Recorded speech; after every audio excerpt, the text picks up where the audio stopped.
북미 간의 변화 예측.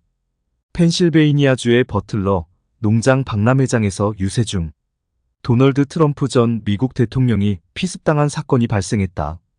충격적인 상황 속에서도 트럼프는 마치 미국의 영웅처럼 다시 일어섰다.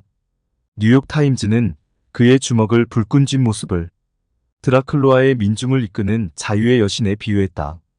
반면 지구 반대편에서는 김정은 북한 국무위원장의 예상치 못한 행동이 주목받고 있다. 첫 번째, 트럼프와 김정은의 관계. 공화당 전당대회 마지막 날 대선 후보 수락 연설에서 트럼프 전 대통령은 김정은 북한 정무위원장을 언급하며 특별한 메시지를 전했다. 그는 김정은과 매우 잘 지냈으며 김정은이 자신을 기다리고 있을 것이라고 말했다. 특히 핵무기를 많이 가진 사람과 잘 지내는 것이 좋다는 점을 강조했다. 이러한 발언은 단순한 즉흥적 발언으로 보일 수 있지만 트럼프 제2행정부의 향후 행보를 예측할 수 있는 중요한 단서가 될 수 있다.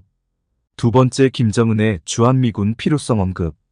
마이크 폼페이오 전 국무장관의 2023년 출간 회고록에 따르면 2018년 3월 방북 당시 김정은 위원장은 주한미군의 필요성을 언급했다. 그는 중국인들은 거짓말쟁이라며 중국으로부터 자신을 보호하기 위해 주한미군이 필요하다고 말했다. 김정은은 중국이 한반도를 티베트와 신장 위구르처럼 다루려 한다고 주장하며 주한미군의 중요성을 강조했다. 이는 김정은이 반중 감정을 가지고 있으며 중국의 영향력으로부터 자신을 보호하려 한다는 것을 시사한다. 세 번째, 트럼프 피습 후 김정은의 원산 갈마 리조트 방문.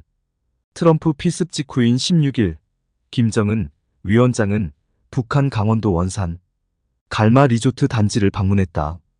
2016년 김정은은 원산 갈마 리조트 단지 개발을 공언했지만 계획에 차질이 생겨 방치되었다.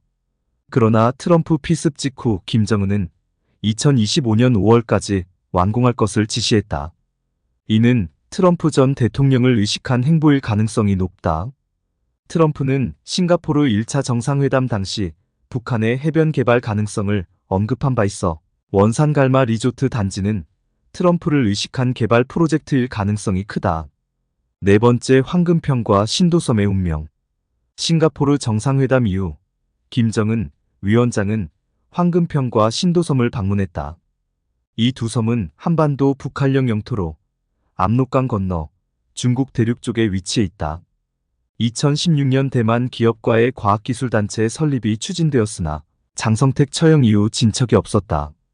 김정은의 방문은 큰 의미가 있다. 이곳에 미국의 전략 거점이 만들어지거나 미국 자본이 투자된 특구가 조성된다면 중국의 한반도 진출을 막는 역할을 할 수 있다. 이곳은 김정은 집권 이후 중국의 저반 시설이 북한 국경을 넘어 설치되었으며 이는 중국이 북한 영토에 대한 군사적, 경제적 영향력을 확대하려는 움직임으로 해석될 수 있다. 그러나 서방, 특히 미국 자본이 투자된 도시 개발 사업이 진행된다면 상황은 달라질 수 있다. 다섯 번째, 북한의 정권 교체. 현재 미국에서는 북한의 인권 문제가 심각한 문제로 대두되고 있다. 트럼프 전 대통령이 김정은 위원장을 만날 때 이 문제가 논의될 가능성이 크며 이는 트럼프의 지지율에도 영향을 미칠 수 있다.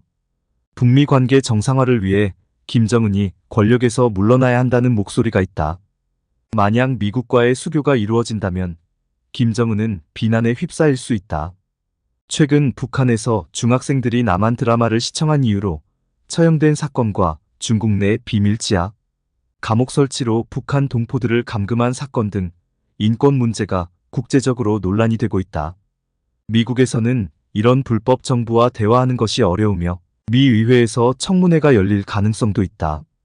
공화당 측 반대 진영에서 이를 가만히 보고만 있을지는 미지수다. 따라서 북한의 지도부 교체 혹은 권력을 내려놓는 정권 교체가 필요할 수 있다. 평화적으로 이루어져야 하며 북한의 인권 문제에 대한 책임을 누군가는 져야 할 것이다. 가장 바람직한 방향은 김정은 체제가 권력에서 물러나고 남한식 민주주의 제도가 북한에 도입되어 북한 주민들이 직접 선거를 통해 지도자를 뽑고 민주주의 제도가 북한에 정착되는 것이다.